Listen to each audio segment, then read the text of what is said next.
आइए आज हम स्टडी करेंगे क्वेश्चन नंबर 21। तो कह रहा है कोई कण t बराबर 0 क्षण पर मूल बिंदु से 10 जे कैप मीटर पर सेकंड के वेग से चलना प्रारंभ करता है। अब देखिए जे कैप लिखा है तो हमने बताया था कि आई कैप हमारा x अक्ष के लिए है, जे कैप y एक्सिस के लिए है और k कैप z एक्सिस के लिए। तो चूंकि समतल में गति की बात हो रही है तो x और y दो ही अक्ष होंगे। तो कह रहा है कोई कण t बराबर 0 क्षण पर मूल बिंदु से 10.0 जे कैप मीटर पर सेकंड के वेग से चलना प्रारंभ करता है तथा x y समतल में एक समान त्वरण 8.0 I cap plus 2.0 J cap metre पर सेकंड स्क्वायर से गति करता है। तो हमको वेग दे दिया है y एक्सिस में जे क्योंकि लगा हुआ है जे कैप, और त्वरण दे दिया है वो एक समान है, यूनिफॉर्म एक्सीलरेशन है i और j मतलब x और y एक्सिस दोनों है इसमें। तो पहला हमसे पूछ रहा है कि किस क्षण कण का x निर्देशांक 16 मीटर होगा, इसी समय इसका y निर्देशांक कितना होगा, कण कल चाल कितनी होगी।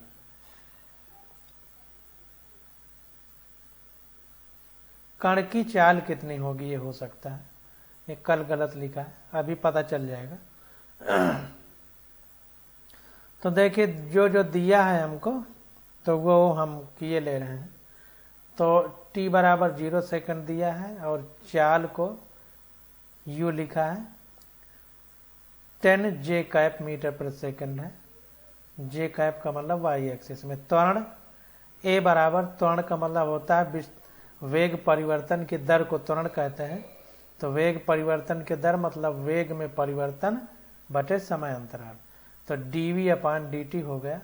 तो इक्वल टू ये दिया है हमको 8.0 I cap plus 2.0 J cap metre पर सेकंड स्क्वायर त्वरण का मात्रक होता है। अथवा अब देखिए इससे जो है अगर हम dv निकालें तो ये dt इधर मल्टीप्लाई होगा, तो ये हमारा हो जाएगा dv equal to 8.0 I cap plus 2.0 J cap. अब ये dt का इधर गुणा हो गया, इधर भाग है तो dt हो गया।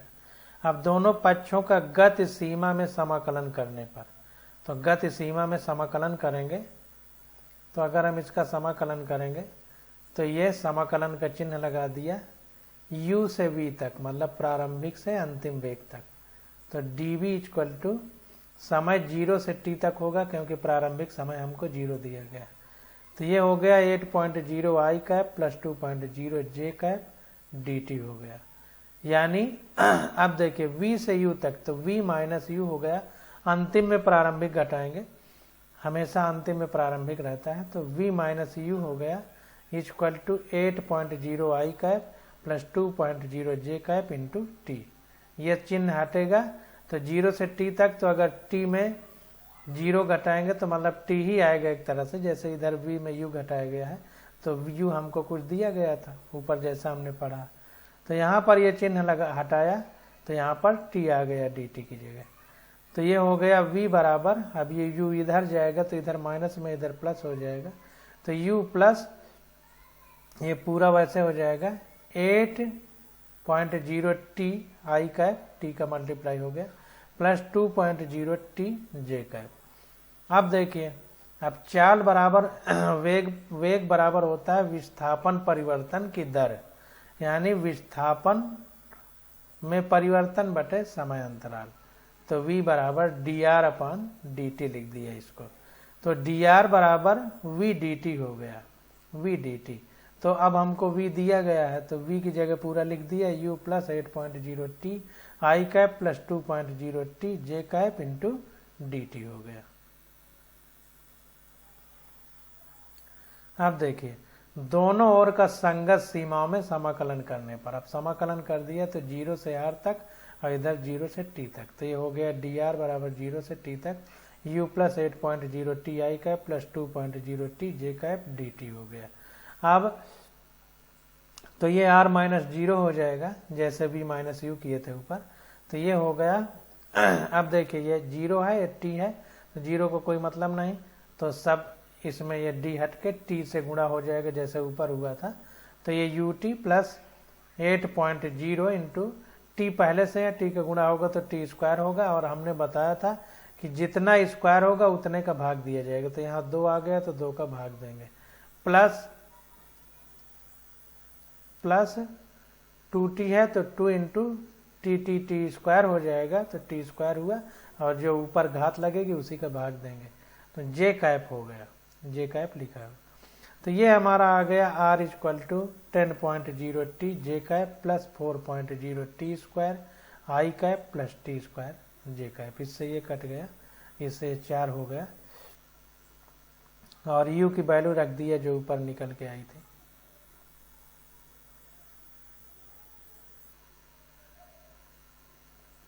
यहाँ पर देखिए u की वैल्यू दिया है 10.0 जे कैप। ये u हमको क्वेश्चन में दिया गया, तो इसी की वैल्यू यहाँ रख दिया। यहाँ पर तो 10.0 जे कैप इंटू टी है तो टी हो गया, प्लस ये हमारा इतना आ गया, इससे गुणा हुआ, ये भाग दिया गया, तो 4.0 T square I cap plus T square J cap. अब ये देखिए, अब यहाँ पर देखिए हमसे क्वेश्चन पूछ रहा है कि किस क्षण कण का x निर्देशांक अगर 16 मीटर है तो y निर्देशांक कितना होगा। तो ये जो हमारा r निकल के आया है, जो r है, चूंकि एक समतल में गति है तो इसमें x एक्सिस भी है, y एक्सिस भी है, तो x आई कैप लिख दिया प्लस y जे कैप लिख दिया। अब x एक्सिस के साथ एकांक सदिश आई कैप आता है, y एक्सिस के साथ एकांक सदिश जे कैप आता है, तो उनके एकांक सदिश लिख दिए गए।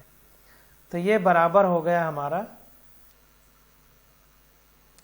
अब देखिए यहाँ पर जे वाले को एक साथ कर दिया और आई वाले को अलग कर दिया, तो ये 4.0 T square I cap plus 10.0 T plus ये टी स्क्वायर, और पूरा ब्रैकेट के बाहर जे कर दिया क्योंकि ये दोनों के साथ जे है। तो इसलिए अब इसको जब सॉल्व करेंगे हम, तो चूंकि x के साथ ये है, चूंकि आई कैप x वाला है, तो x के साथ आ गया 4.0 टी स्क्वायर, ये x के साथ, क्योंकि आई कैप तो x एकांक वेक्टर को बताता है। इसी प्रकार y के साथ हमारा आ गया 10.0 टी प्लस टी स्क्वायर, तो ये x वाला हो गया, ये y वाला पार्ट हो गया। अब देखो क्वेश्चन में हमको दिया गया है कि x बराबर जब 16 मीटर है तब y बराबर क्या होगा।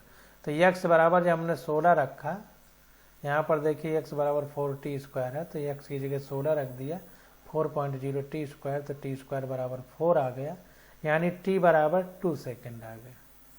तो अब यही t की वैल्यू यहाँ पे रख देंगे तो y निकल आएगा। तो y बराबर 10.0 इंटू टी की वैल्यू 2 प्लस टी स्क्वायर है, तो 2 का स्क्वायर हो गया, तो ये आ गया 24 मीटर।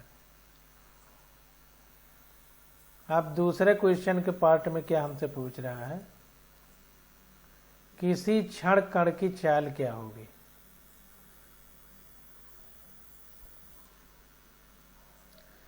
तो कण का वेग क्या है, v बराबर u plus 8.0 T I cap plus 2.0 T J cap. ये देखिए u की वैल्यू v बराबर u प्लस इतना ये निकल के आया है, तो उसी को यहाँ रख दिया, v equal to u plus 8.0 T I cap plus 2.0 T J cap. अब देखिए वैल्यू रखना है, u की वैल्यू 10.0 जे कैप है, ऊपर हमने पढ़ा है, plus 8.0 T I cap plus 2.0 T J cap.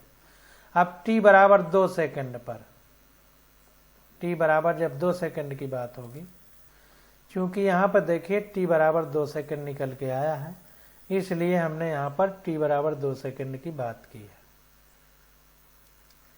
तो यहाँ पर जब t बराबर 2 सेकेंड रखेंगे तो v बराबर 10 जे कैप प्लस 8 इंटू टी की जगह 2 रख दिया आई कैप प्लस 2 इंटू टी की जगह 2 रख दिया जे कैप, बराबर आ गया 16, 8 दूनी 16, तो 16i कैप प्लस ये j और ये j, 4 ये हो गए, 10 ये, तो 14j कैप हो जाएगा। अब देखिए i और j ये x एक्सिस को बताता है, ये y एक्सिस को, तो x और y दोनों 90 डिग्री के कोण पे होते हैं, तो पाइथागोरस प्रमेय वैसे ही लग जाएगी कि विकर्ण का वर्ग बराबर शेष दोनों भुजाओं के वर्ग के बराबर।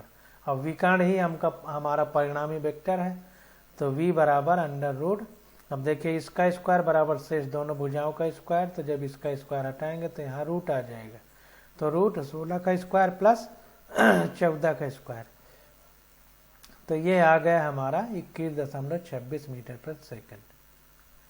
चूंकि वेग के दो घटक हैं, एक x एक्सिस पे एक y एक्सिस पर, तो परिणामी हम लोगों ने इस तरह निकाला है, क्योंकि एक समतल में गति हो रही है। अब इस क्वेश्चन में एक चीज ये ध्यान देना है कि हमको करना क्या है। तो देखिए हमको त्वरण दिया है, तो त्वरण से हम पहले वेग पर जाएंगे, वेग से फिर विस्थापन पर जाएंगे। त्वरण से वेग पर, वेग से विस्थापन पर, क्योंकि x निर्देशांक 16 मीटर यानी ये विस्थापन है, तो y निर्देशांक मतलब y एक्सिस पे विस्थापन पहुंच रहा है। तो त्वरण है, त्वरण से हम लोगों ने समाकलन किया, तो त्वरण से हमारा वेग आ गया, और वेग का फिर से समाकलन किया गया। जब वेग का फिर से समाकलन किए तो हमारा विस्थापन आ गया, v बराबर dr/dt किया। ये देखिए, तो यहाँ से, तो इस प्रकार से हमें कैसे चलना है, तो ये हमको पता लगाना पड़ेगा, तभी हम क्वेश्चन कर पाएंगे। अब देखिए अगर हमको विस्थापन दिया होता, त्वरण की ओर चलना होता, तो विस्थापन से पहले वेग पर जाते, वेग से फिर त्वरण पर जाते, तब अवकलन करते चले जाते। तो ऐसे समझना है हर चीज को। अब देखिए 22वां क्वेश्चन क्या है, कह रहा है आई व जे क्रमशः एक्स व वाई अक्षों के अनुदिश एकांक सदिश है, आई कैप व जे कैप। सदिशों आई कैप प्लस जे कैप तथा आई कैप माइनस जे कैप का परिमाण तथा दिशा क्या होगी। दे दिया है सदिश ए यानी वेक्टर ए हमारा 2i cap plus 3j cap के आई प्लस जे तथा आई माइनस जे के दिशाओं के अनुदिश घटक निकालिए। आप ग्राफी विधि का उपयोग कर सकते हैं, तो ग्राफ मेथड का हम लोग इस्तेमाल कर सकते हैं, ऐसा क्वेश्चन खुद कह रहा है। अब देखिए यहाँ पहले से दिया है सदिश A equal to A x i cap plus A y j cap का परिमाण A equal to mod of A का है। ये पतले में देखिए ए लिखा है, चाहे पतले में लिख दे तो वो भी परिमाण होगा, या मॉड ऑफ ऐसे दो खड़ी लकीर करके अंदर वेक्टर लिखे, मोटे में वेक्टर को लिखा जाता था यानी सदिश को, अब परिमाण को पतले में लिखा जाता था, पतले अक्षर में। तो अब चूंकि x और y एक्सिस है, दोनों एक दूसरे के 90 डिग्री हैं, तो पाइथागोरस प्रमेय लग जाएगा। तो परिमाण निकालने के लिए अंडर रूट कर देंगे ए स्क्वायर एक्स या ए x square plus A Y square. अब देखिए यदि सदिश x अक्ष से थीटा कोण अंतरित करता है, तब कई बार हम आपको बता चुके हैं ये बात, तो ये मान लीजिए इस तरीके से है और ये परिणामी है,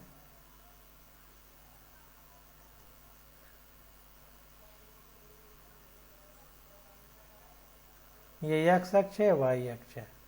अगर इसको डॉट डॉट ऐसे मिला दें हम इस तरह से डॉट डॉट इस तरीके से, तो ये जो y एक्सिस है यही y हो जाएगा, और ये जो ये x है तो यही x हो जाएगा। x और y ये लकीर है।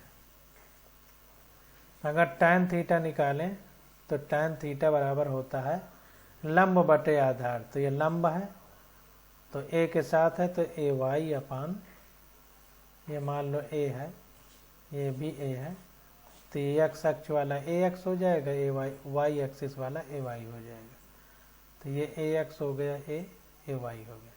तो ay लंब बटे आधार होता है, आधार हमारा ax है, ऐसे लिख सकते हैं। तो y लिख दिया tan थीटा बराबर ay अपान ax, कई बार आपको बता चुके हैं। तो देखिए एकांक सदिश ये दिए गए हैं, तो सदिशों आई कैप प्लस जे कैप एवं आई कैप माइनस जे कैप का परिमाण तथा दिशा क्या होगी। तो देखिए सदिश आई कैप प्लस जे कैप का परिमाण, अब चूंकि एकांक सदिश हैं, यूनिट वेक्टर हैं, तो इनका परिमाण 1 होगा।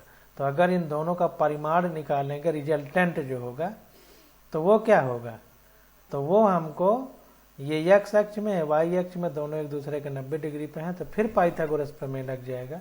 तो अंडर रूट x अक्ष का स्क्वायर प्लस y एक्सिस का स्क्वायर, तो x अक्ष भी एकांक वेक्टर है तो 1 हो गया, y एक्सिस में भी एकांक वेक्टर है तो 1 हो गया, तो आ गया अंडर रूट 2। अब देखिए यदि सदिश x अक्ष के साथ थीटा कोणांतरित करता है तब क्या होगा, tan थीटा बराबर ay/ax हो जाएगा। अब ay भी एकांक सदिश है, ये भी एकांक सदिश, तो 1/1 हो जाएगा, तो 1 आ जाएगा। और tan थीटा बराबर 1, तो थीटा बराबर 45 होता है, tan 45 का मान 1 होता है, तो थीटा बराबर 45 डिग्री आ गया। अब अगर ये i cap minus J cap हो तब परिमाण क्या होगा, तब ये अंडर रूट i का 1 स्क्वायर हो जाएगा प्लस माइनस जे का -1 का स्क्वायर हो जाएगा, तो माइनस का स्क्वायर करेंगे तो प्लस हो जाएगा, तो फिर अंडर रूट 2 आ जाएगा। अब यदि सदिश आई कैप माइनस जे कैप x अक्ष के साथ थीटा कोणांतरित करता है तब क्या होगा, तब tan थीटा बराबर ay/ax हो जाएगा, जैसा हमने करके बताया। अब ay -1 है तो -1 रख दिया, अपान ax 1 है तो 1 रख दिया, तो आ गया -1। अब tan थीटा बराबर माइनस tan 1 का मान tan 45 के बराबर होता है, तो tan 45 हो गया, यानी थीटा बराबर -45 डिग्री। यहाँ पर देखिए 45 था, यहाँ पर -45, यानी कोण जो है ऋणात्मक हो गया। अब ऋणात्मक कोण का मतलब क्या होगा, अतः सदिश आई कैप माइनस जे कैप x अक्ष से ऋणात्मक दिशा में 45 डिग्री का कोण आंतरित करता है, ऋणात्मक दिशा में x अक्ष से, मतलब नीचे की ओर कह सकते हैं, क्योंकि कोई लकीर है उसके ऊपर सब धनात्मक लिया जाता है, उसके नीचे ऋणात्मक, तो नीचे की ओर 45 डिग्री का कोण आंतरित करेगा। अब अगला बी में क्या कह रहा है, अगला कह रहा है कि एक सदिश है 2i cap plus 3j cap के i cap plus J cap व i cap minus J cap के दिशाओं के अनुदिश घटक निकालिए। तो दिशाओं के अनुदिश हमको घटक निकालना, तो दिया है a बराबर 2i cap plus 3j cap का सदिश i cap plus J cap की दिशा में घटक ज्ञात करना। तो a हमारा ये हो गया, b हमारा ये हो गया। अब घटक निकालना है, माना b बराबर, ये a बराबर है तो इसको b बराबर मान लिया। अब घटक a डॉट b बराबर ए बी कास थीटा, यानी a cos theta into b लिख सकते हैं। तो a कास थीटा बराबर हो गया, ए बी इधर है, ये b नीचे आ जाएगा, तो a dot b upon b आ जाएगा। इसको ध्यान देना है, ये a और b वेक्टर हैं, सदिश हैं, जबकि ये b परिमाण है। देखो ये पतले से लिखा है, यानी ए बी कास थीटा है। अब कास थीटा आ गया तो इसमें खुद ही दिशा बता दी गई, तो अब इसको ऐसे फिगर बना लीजिए तो और क्लियर हो जाएगा।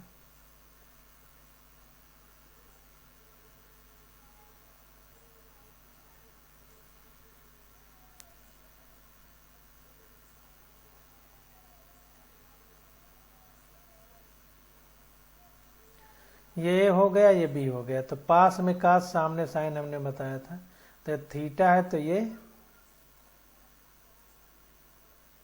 ये घटक जो होगा, अगर ये हमारा परिणामी हो तो इसका एक घटक ये हो जाएगा, तो ये हो जाएगा ए कास थीटा,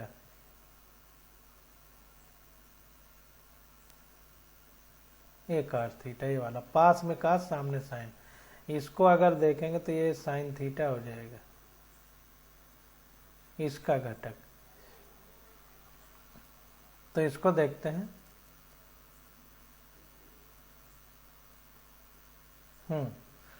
तो ये A cos theta equal to A dot B हो गया, vector A dot vector B कहें, या ये वेक्टर ही है क्योंकि मोटे अक्षर में लिखे हैं। हमने एनसीईआरटी में पढ़ा था कि जो मोटे अक्षर में लिखा जाएगा वो वेक्टर है, यानी सदिश है, और जो पतले अक्षर में वो अदिश है या परिमाण है।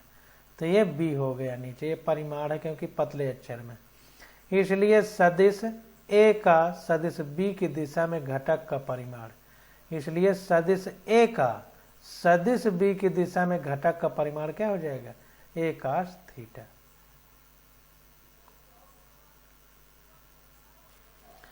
तो यहाँ पर देखिए लिखा है कि सदिश ए का सदिश बी की दिशा में घटक का परिमाण, सदिश ए का जो यहाँ पर जो हो उसी के घटक का परिमाण है कुल मिलाकर के। तो ए cos थीटा का मतलब घटक ए का परिमाण, अगर बी cos थीटा होता तो घटक बी का परिमाण, इस तरह निकालेंगे। तो सदिश ए का सदिश बी की दिशा में घटक का परिमाण ए cos थीटा, तो ए cos थीटा बराबर A dot B upon B है। तो A dot B upon B ये वेक्टर है यानी सदिश है, ये परिमाण है। तो ये आ गया हमारा ए कितना है 2i cap plus 3j cap into B कितना है i cap plus j cap upon B. तो अब देखिए जो i कैप और j कैप है इसका परिमाण लिखना है, यहाँ पर ध्यान दीजिए। तो इसका i कैप मतलब यूनिट वेक्टर है एकांक सदिश, तो इसका परिमाण 1 होगा, इसका भी 1 होगा। तो अगर दोनों का रिजल्टेंट निकालेंगे परिणामी तो वो √1 का स्क्वायर प्लस 1 का स्क्वायर जैसा ऊपर निकाला गया। तो ये आ गया 2i कैप, इसके साथ में है तो 2i cap dot i cap plus 3j cap dot j cap upon √ ये 2 आ गया। अब देखिए i के साथ में होगा तो i डॉट i का मान 1 होता है, j डॉट j का मान 1 होता है, तो इसलिए इनका i का मान 1 हो जाएगा। तो 2 में 1 का गुणा होगा तो 2 ही बचेगा। j डॉट j का मान 1 होता है तो गुणा होगा तो 1 ही बचेगा, तो 3 हो गया अपान √2। तो ये आ गया 5 अपान √2। अब देखिए हमने समझने के लिए बताया था, इसमें ये नहीं ध्यान देना है कि ए का घटक ये साइन थीटा इधर आ गया, ऐसे नहीं सोचेंगे।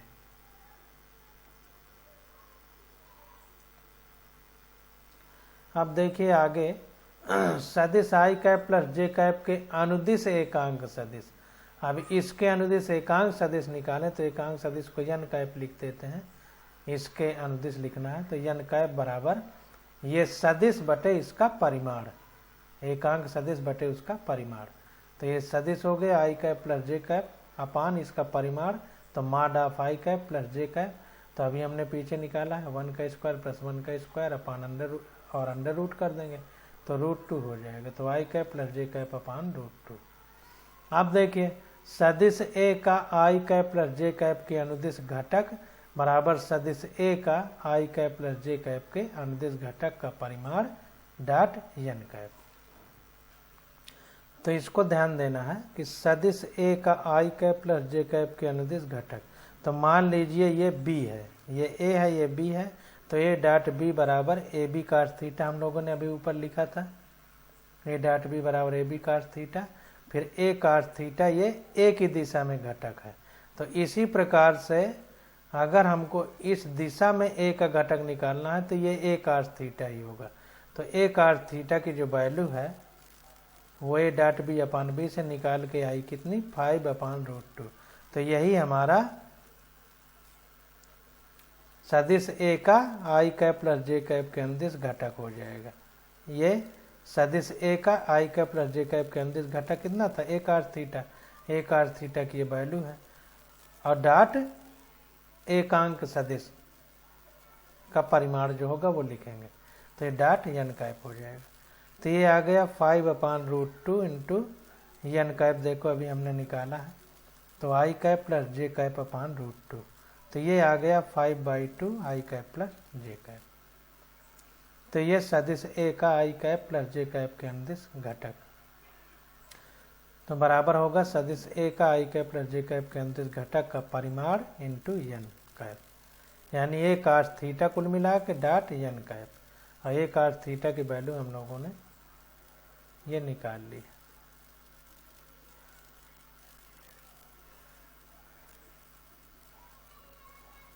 अब आगे देखिए सदिश ए का सदिश i cap minus j cap के अनुदिश घटक का परिमाण, तो इसको भी वैसे ही निकाल लेंगे। तो a cos थीटा क्या था a dot b upon b का परिणामी था, a dot b upon vector b का परिमाण। तो उसी तरह इसमें भी कर लेंगे कि a डॉट b, तो a हमारा 2i cap plus 3j cap है, डॉट b हमारा ये है i cap minus j cap.